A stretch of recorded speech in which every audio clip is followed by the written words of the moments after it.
cyane yuko Bibiliya yitwa The New Version Bible yo ihindura ngo inkuge z'igitimu ngo kuko amato y'intambara yo ku bihugu by'uburengerazuba bw'inyanja azahaguruka akamurwanya. Aya mato y'intambara yo ku bihugu by'uburengerazuba bw'inyanja yabaye amato y'Ubwongereza yaratsitse urupfu rwayo reko ruza ako kanya barureba bari mu bwo bwato.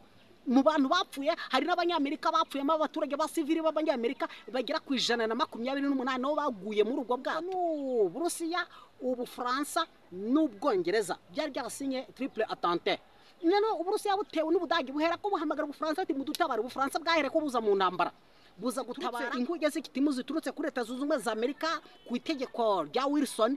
N'inkuge z'igitimu zari zitsitse ku nkombe za Chypre nyine zose zahurije hamwe zizana umuvumba. Iki gihe rero umwami w'ikusi yarwanye inkundura n'uwo bahanganye. Bwiroma bibonye atyo ati wakemera kubyumva birakureba, wakanga kubyumva wakemera kubyumva birakureba, wabyirengagiza ukigira ngo ntibindeba birakureba. Ariko mana birakureba kuko Roma ntabwo yatsindwaga, ntiyajyaga itsindwa mu ntambara. N'ubu yarahenebereye yaracecetse, tuzayigarukaho mu bihe bizaza. Yaricecekeye. Rero niyo mpamvu bareka ngo ntibizamera nk'ubwa mbere. Uko Roma itatsindwaga niko wenda Ubudage nabwo butajyaga gutsindwa, ariko Marike yari yavuze ngo ntibizamera nk'ubwa mbere. Ubudage rero ntabwo bwagombaga gutsinda iyi ntambara. Kubera iki? Marike yavuze impamvu ngo kuko inkuge z'igitimu zizahaguruka zikamurwanya bizatuma agira ubwoba mu ntambara. Ava yerekera isezerano ryera.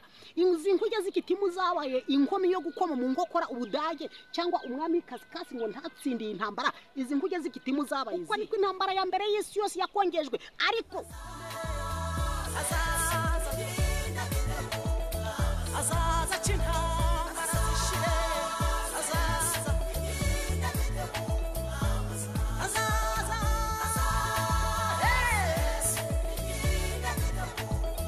azatanga amahoro, azaza azacirwa zishire. Yarazikoreye uko ngeragejwe ndinda wa mube, ibyo ntwazaga igitugo yarabimbatuye, n'igihome cyanjye njyamwishamo, njyankumbura n'umunsi nzagera mu ijuru, zanezerwa nimureba mu maso yaka nk'inyenyeri tekano wegekondera, ni uruta inshuti zose zo mwese, anyorora mbabaye ankiza amakuba, amaganya yanjye ajayanyakira, yaka nk'inyenyeri tekano wegekondera, ni uruta inshuti zose zo mwese. Imana ishimwe cyane inshuti mudahwema gukurikira isi ya Bibiliya. Tuba twongeye tugarutse nkuko twabasezeranyije ko tutazahwema kubagezaho aho isi ivuye n'aho igeze n'aho yerekeza. Hano ni ku isi ya Bibiliya rero. Ntabwo tubura kubashimira, dutangira tubashimira nyine kuko aho isi ya Bibiliya igeze n'aho izagira nimwe tubikesherega. Rwose nimwe tubikesha. Muri abantu b'abagabo cyane, muri abantu b'ababyeyi, muri abantu b'urubyiruko b'agaciro. Witeka abaha imigisha rero kubwo kwemerera isi ya Bibiliya kugumya gufatikanya nayo, tukageza ubutumwa kure tukabugeza kuri benshi. Witeka abaha imigisha rero. Aha ni ku isi ya Bibiliya, nawe uhageze bwa mbere reka tukubwire ko hano ari ku isi ya Bibiliya. Isi ya Bibiliya ni ijambo rifite amagambo abiri arigeze wumva mu isi ndetse na Bibiliya. Niyo mpamvu hano uzahumvira ibyabaye n'ibiri ko biba n'ibindi bizaba mu gihe kizaza. Byose bibera hirya no hino ku isi. Byose dore bifite ireme ku buhanuzi bw'ibyanditswe byera byahumetswe n'Imana. Rero intego y'isi ya Bibiliya ni ugusomera mwene muntu ibyo bimenyetso by'ibihe kugira ngo amashe kumenya aho isi igeze, arushaho gukora ibyo Imana ishaka, hanyuma azabane n'Imana yacu iteka ryose ubwo isi izabishiranye no kwifuza kwayo. Nk'uko intego y'isi ya Bibiliya imeze, umurongo tugendera hano ku isi ya Bibiliya uravuga ngo kandi isi irashirana no kwifuza kwayo, ariko ukora ibyo Imana ishaka we azahorana n'Imana yacu iteka ryose. Rero Uwiteka aguha umugisha, akwishimire, akwagure, akumurikishize mu maso he kubwoko wemeye gufatikanya n'isi ya Bibiliya kugeza ubutumwa kuri benshi, tukazarokora benshi bakazahunga umujinya uzatera. Amen, amen. mu bimenyetso bibiranga ibihe bya nyuma, mu bimenyetso biriko bya bindi umuririmbyi yavuze ngo ibyerekana kuza kwe ayibiri utakuboneka agiye kutugabira wakuba kwiteka diyaza buri ntambara ntabwo amahoro azahora keretse Yesu atsembyeho ayiwe ngo urupfu n'ibyaha. Ibyo ni ibimenyetso bigaragara ko isi iri bugufi gushirana n'ukwifuza kwayo. Kwirembo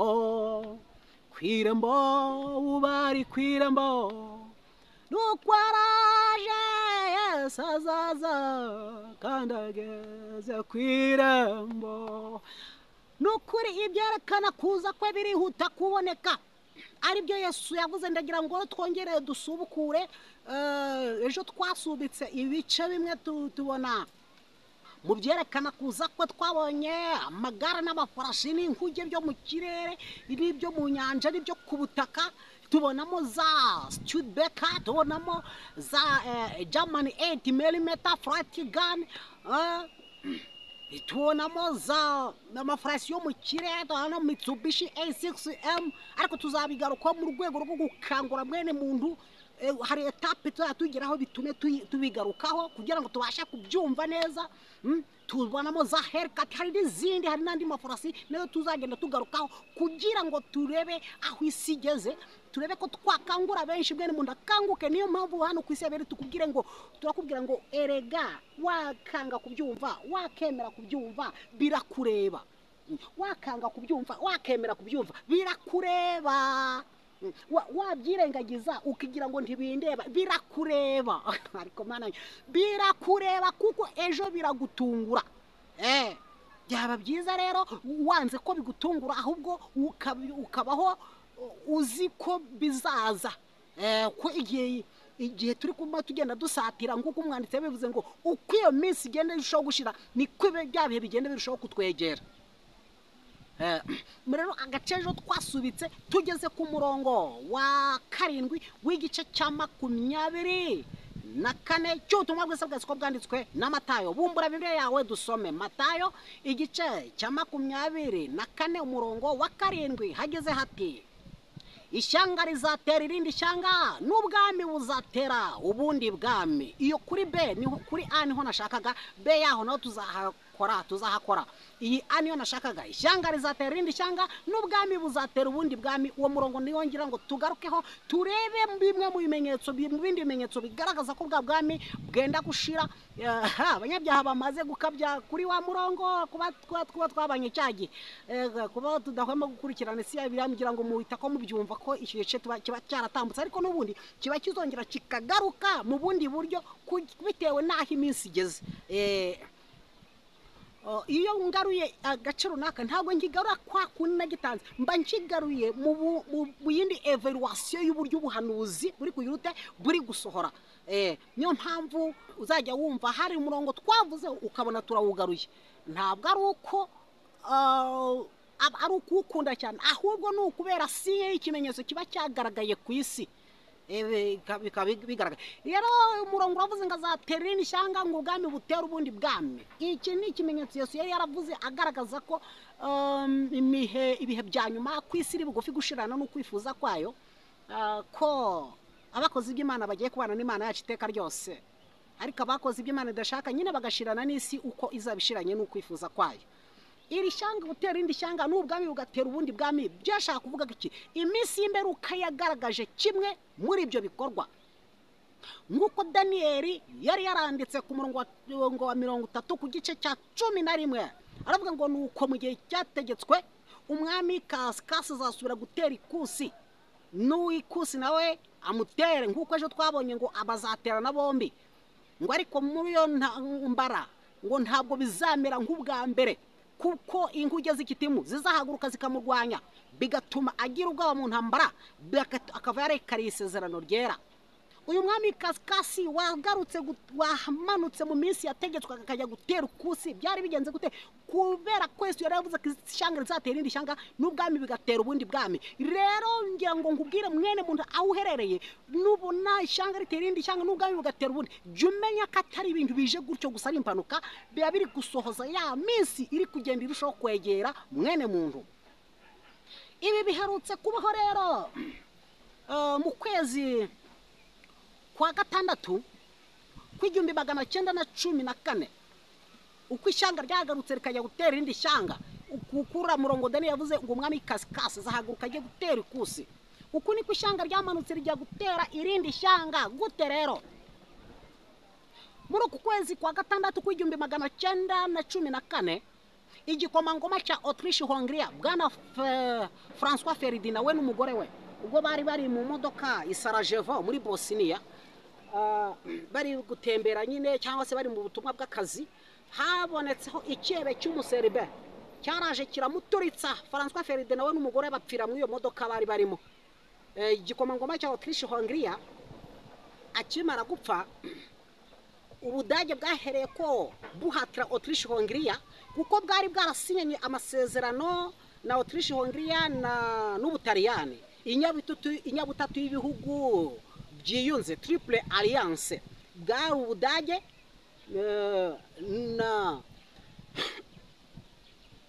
na Autriche Hongria n'Ubutaliyani igihe bwana Otto von Bismarck wari minisitiri w'intebe w'Ubudage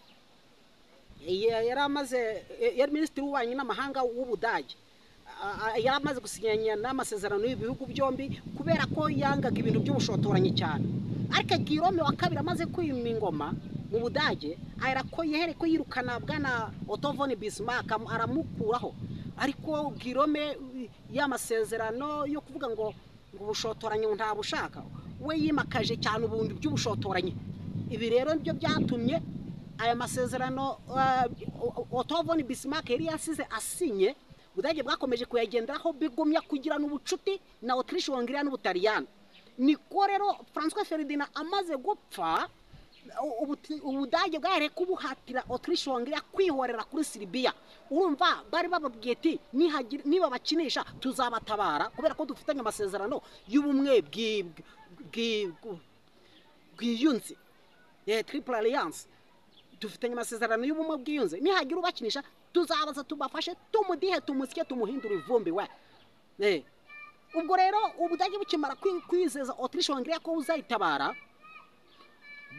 yashoje intambara kuri Serbia ibonye itewe na Autriche Hongria ihera ko ihamagara Uburusiya ati mudutabara Uburusiya bwahereye ko buza gutabara Serbia uku niko rero Ubudage bwahereye ko buhaguruka bwiyemeza kurwana n'Uburusiya tiwe mwebwe murajya gukoma mu nkokora uwo dufitanye amasezerano y'umwe y'umunyabutatu mu bihugu byiyunze muraza kumukinisha kandi ejo bundi baramuhote bakumwicira igikomangoma Ferdinand Ubudage bwiyase ko bwiyemeza kurwana n'Uburusiya Uburusiya rero butewe n'Ubudage nabwo bwari bwasinyanye amasezerano y'inyabutatu y'ibihugu byumvikana Triple Entente ubwo n'Uburusiya Ubufaransa n'Ubwongereza byari byarasinye Triple Entente none Uburusiya butewe n'Ubudage buhera ko buhamagara Ubufaransa ati mudutabara Ubufaransa bwahere ko buza mu ntambara buza gutabara Uburusiya Ubudage bubonye Ubufaransa buje gutabara Uburusiya Ubudage bwase kubwiyemeza kurwana n'Ubufaransa ishyanga rizatera indi shyanga ubwami buzatera ubundi bwami kugira ngo Ubudage bufate Paris mu buryo bubworoheye bwagiye guca mu Bubirigi ariko Ububirigi ntaho bwari bufite bubogamiye haba mu nyabutatu y'ibihugu byumvikana haba no mu nyabutatu y'ibihugu byiyunze ntaho bwari bufite bubogamiye bwari bwarabitegetswe n'Ubwongereza none Ububirigi bubenye butewe n'Ubudage bushaka inzira yo kujya gufata Paris Ububirigi niko bwahise kubuhamagara Ubwongereza niko ni mu mwatubwiye ngo ntitugira aho tubogamira haba muri Triple Alliance no muri Triple Entente nta na hamwe dufite tubogamiye none ni mu dutabare dore uyu mutipe rwose kagiye kuduhonda ariyo Guillaume nyine minisitiri w'intebe chancelier w'Ubudage nyine Guillaume wa kabiri Ubwongereza uko niko bwahagurutse buza mu ntambara uko niko intambara ya mbere y'isi yakongejwe ishyanga rizatera irindi shyanga, ubwami buzatera ubundi bwami, nk'ikimenyetso kigaragaza ko isi igiye gushirana no kwifuza kwayo. Ubwami abakozi by'Imana ishaka bakazabana n'Imana yacu iteka ryose. Uko niko intambara ya mbere y'isi yose yakongejwe, ariko Ubudage ntago bwajyaga kuzatsinda iyi ntambara kuko bwari buhagarariye umwami w'ikasikasi, kuko Marika yarabwiye Daniel ngo nuko minsi yategetswe umwami w'ikasikasi azamanuka agiye gutera ikusi, ngo ariko ntibizamera nk'ubwa mbere. Ntabwo Ubudage bwajyaga gutsinda iyi ntambara. Ubwa mbere bwari ubuhe? Marika yarabwiye Daniel anga ubwa mbere mu bihe byashize Roma, kuko ikinyagihumbi Roma yamaze mu rubuga rw'isi yari ihagarariye urubuga rw'umwami w'amajyaruguru. Roma ntabwo yatsindwaga, ntiyajyaga itsindwa mu ntambara, n'ubu yarahenebereye, yaracecetse, tuzayigarukaho mu bihe bizaza, yaricecekeye. Rero niyo mpamvu Marika ngo ntibizamera nk'ubwa mbere. Uko Roma itatsindwaga niko wenda Ubudage nabwo butajyaga gutsindwa, ariko Marika yari yavuze ngo ntibizamera nk'ubwa mbere. Ubudage rero ntabwo bwagombaga gutsinda iyi ntambara. Kubera iki? Marika yavuze impamvu ngo kuko inguge z'ikitimu zizahaguruka zikamurwanya, bizatuma agira ubwoba mu ntambara, ava yerekera isezerano ryera. Izi inguge z'ikitimu zabaye inkomi yo gukoma mu nkokora Ubudage cyangwa umwami w'ikasikasi ngo ntatsinde iyi ntambara. Izi inguge z'ikitimu zabaye izihe? Izi inguge z'ikitimu mu gihe cy'intambara cyangwa se na mbere y'intambara, Kitimu yaje kuba Chypre, yari igihugu cya Chypre. Mu gihe cy'intambara cyangwa na mbere yaho na nyuma yaho, igihugu cya Chypre cyari cyarakoronejwe n'Ubwongereza, cyane yuko Bibiliya yitwa The New Version Bible yo ihindura ngo inguge z'ikitimu ngo kuko amato y'intambara yo ku bihugu by'uburengerazuba bw'inyanja azahaguruka akamurwanya. Aya mato y'intambara yo ku bihugu by'uburengerazuba bw'inyanja yabaye amato y'Ubwongereza, yaratsitse ku nkombe z'uburengerazuba bw'inyanja y'Uburayi, ari ku gihugu cya Kitimu. Aya mato niyo yahagurutse ajya kurwanya Guillaume. Ariko uko intambara yagendaga isatira, ndiko inkwahagi havuka n'izindi nkuge z'ikitimu nyine. Reka izi nkuge z'ikitimu zabaye nyinshi gute rero? Uko intambara yagendaga isatira, igenda izamuka, ni ishyanga rigenda ritera indi shyanga, n'ubwami bukagenda butera ubundi bwami, nk'ikimenyetso kigaragaza nyine ko isi igiye gushira no kwifuza kwayo. Niko inkuge z'ikitimu zagiye zizamuka. Nko hari muri izi nkuge z'ikitimu dusangamo mu kwa gatandatu kuri 6 z'ukwa kane 1915, ubwato bw'Abanyamerika bwitwaga Lusitania bwatwaraga abagenzi. Lusitania yari irimo ikorosinga inyanja ya Atlantika, itwaye abagenzi nyine, bwari bwa gisivili. Noneho ari ubwato bw'Abadage bwitwaga U-20 cyangwa U-boat, bwagenderaga munsi y'amazi. Muri uko kwezi kwa kane kwa1915, U-boat yaraje isekura Lusitania, irayisegesa, yayinyuze munsi, yarayishanyaguza neza. Ivumbi ratumuka mu kimbo cyo kuzamuka amazi, hazamutse ivumbi.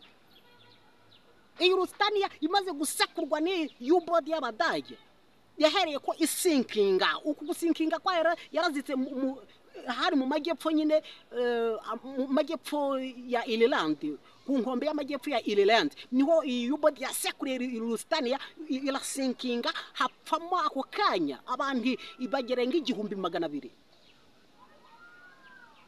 Hazabura intambara, ntabwo amahoro azahora, kiretse Yesu ubwo neza hagatsembaho urupfu n'ibyaha. Urupfu rwayo ko ruza ako kanya barureba, bari mu bwo bwato. Mu bantu bapfuye hari n'Abanyamerika bapfuyemo, abaturage ba civili b'Abanyamerika bagera ku 128 nabo baguye muri ubwo bwato mu gusinkinga kwa Lusitania. Bwana Woodrow Wilson, perezida wa Leta Zunze Ubumwe za Amerika muri icyo gihe, yahereye ko afata umwanzuro avuga atoke ngo noneho ntabwo bikiri ibyo kwihanganirwa, twari twaranze kujya mu ntambara, natwe tuyijemo. Ubwo byatumye rero mu kwa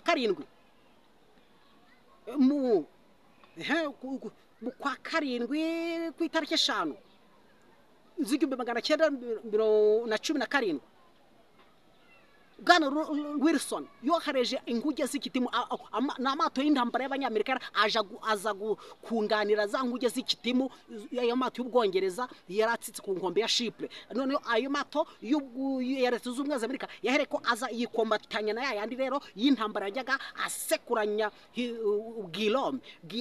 Rero izi mbaraga ziturutse inguge z'ikitimu ziturutse kuri Leta Zunze Ubumwe za Amerika ku itegeko rya Wilson, n'inguge z'ikitimu zari zitsitse ku nkombe za Chypre nyine, zose zahurije hamwe zizana umuvumba. Iki gihe rero umwami w'ikusi yarwanye inkundura n'uwo bahanganye.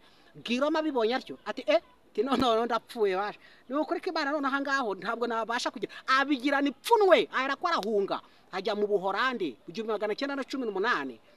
Guillaume yahereye ko ahunga ajya mu Buholandi, intambara irangira gutyo. Sega nk'imfubyi azampemukira, mpora mbeshwaho no kwizera gusa, ubwo ngo tasheje ingabo ndacyongetinya pe, ajya ntungisha amano yo mw'ijoro, byangombora n'umusinzi agera mw'ijuru, zanezerwa nimureba mu maso yakanginyenyeri tekano wegekondera, ni urute nshote zose zomwese, anyurora mbabaye anciza amakuba, amaganya yanjye ajayanyakira yakankinyenyeri tekano wegekondera,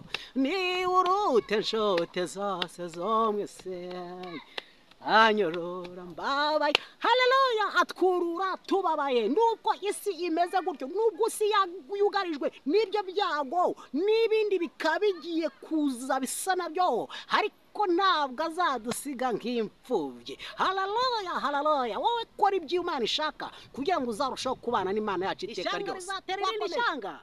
N'ubwami buzatera ubundi bwami, hazabaho intambara hamwe na hamwe, ariko ibyo nibibona bizaba ari itangiro ryo kuramukwa. Ibyo byose ni itangiro ryo kuramukwa. Ibi byose uko byagiye biba, ishyanga rirakomeje gutera irindi shyanga, ntibyagarukiye aho, birakomeje. N'ubu ngubu ishyanga riri kwitegura gutera irindi shyanga, n'ubwami buri kwitegura gutera ubundi bwami. Ntuku urushinge rwo hano ku isi ya Bibiliya turaje tukubwire uko ishyanga ejo bundi rigiye gusekurana n'irindi shyanga, n'ubwami bugasekurana n'ubundi bwami, isi gahinduka ivumbi. Intego y'isi ya Bibiliya ni ukubwira ngo urushaho gukora ibyo Imana ishaka, kuko isi iri bugufi kugira ngo ishire n'ukwifuza kwayo, ariko abakozi by'Imana ishaka bazahorana n'Imana yacu iteka ryose. Ntuku urushinge rwawe ahangaho, kandi reka nkwinginge ufatikanye n'isi ya Bibiliya kugeza ubutumwa ku bandi kugira ngo bakanguke. Mwene muntu turagira ngo akanguke arushaho gukora ibyo Imana ishaka, ye kwicara nk'udafite ubwenge, ahubwo yicare nk'umunyabwenge, nk'uko Paulo yandikiye Abefeso ngo nuko mwirinde cyane uko mugenda, mutagenda nk'abatagira ubwenge, ahubwo mugende nk'abanyabwenge, mucunguze uburyo umwete, kuko iminsi ari mibi, kuko iyi si igiye gushirana n'ukwifuza kwayo, ariko abakozi by'Imana ishaka bazahorana n'Imana iteka ryose. Reka nkwinginge kandi nongere nkwinginge, wowe aho uherereye hose mu mpande enye z'isi, hari ishyanga riri kwitegura gusekurana n'irindi shyanga, hari ubwami buri kwitegura gusekurana n'ubundi bwami. Reka nkwinginge urushaho gukora ibyo Imana ishaka, utazatungurwa n'umujinya izatera, ahubwo uzabane n'Imana yacu iteka ryose. Shalom shalom, turi kumwe. Ntujye kure, niba utarakora subscribe ukandeho kugira ngo notification z'ibiganiro by'isi bijye bibasha kugeraho, kuko ibiganiro by'isi nakagaruka mu gihe tugitijwe uyu mwuka wo guhumeka, mu gihe hakiri kwa kagahenge, kuko ishyanga kiri kwitegura n'irindi rikaba rikiri kwitegura, bikaba bitarasekurana. Tubashe kukugezaho notification z'ibiganiro, maze nawe urushaho gukanguka, umenya aho isi igeze, kandi ukangure n'abandi. Turebe ko twazarukora benshi bakazahunga umujinya uzatera ubwo isi izabishiranye no kwifuza kwayo. Shalom shalom, turi kumwe.